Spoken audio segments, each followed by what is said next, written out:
let's say we did a run. It's still pretty good, but Jeff tweaked it a little bit to make it a little bit better, either with a paint job, a little bit of weight distribution, maybe put a little more weight on the end of it, take a little bit more weight out of the hands, maybe add more weight to the hands, and then he names it something else and runs it out there, right? He puts it out there like that. You guys need to quit, man. You got to give me squirrel moments. That was somebody talking about a short porch bat that he let his 13-year-old girl swing one today. And he was talking about it. It was pretty neat. It's good. And but that basically, 13-year-old girl, you cannot put, or if, let's say a 16, 17-year-old girl is playing, starting playing, slow pitch ball, or just wants to get out there and play around. She can't swing a lot of bats out there. She can swing short porch. She can't swing a lot of bats out there. So she's at a disadvantage. I got tired of seeing a lot of 60, 65, 70, 75, 80-year-old guys out there with a disadvantage, and they start to retire, right?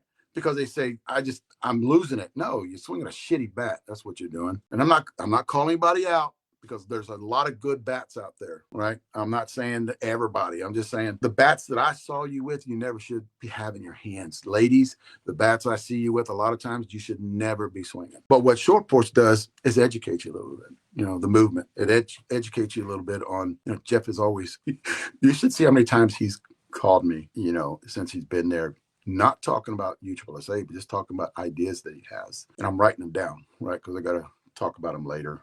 To him, not up here, because we ain't putting those out for a while. So we're doing something different. It kind of rubs people the wrong way. Well, who would be doing that, and who would be doing this? And we don't give a shit what you're doing. No, are we going to follow your model anymore? We're not following that model. And the funny part about it is a lot of those guys out there are duplicating what we're doing, because they know, and we've been at it for such a long time, and they know us. So yes, our first run is anywhere from 100 to 1100 DDTOG. We're already in the thousands of the DDOG. The OG, the regular, the Blackout OG, right?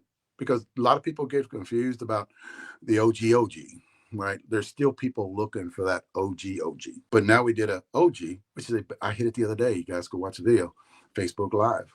We're hitting it. And that, I don't know how many runs that went on. So a few thousand, But on first runs, we're always doing, especially when we're experimenting with something.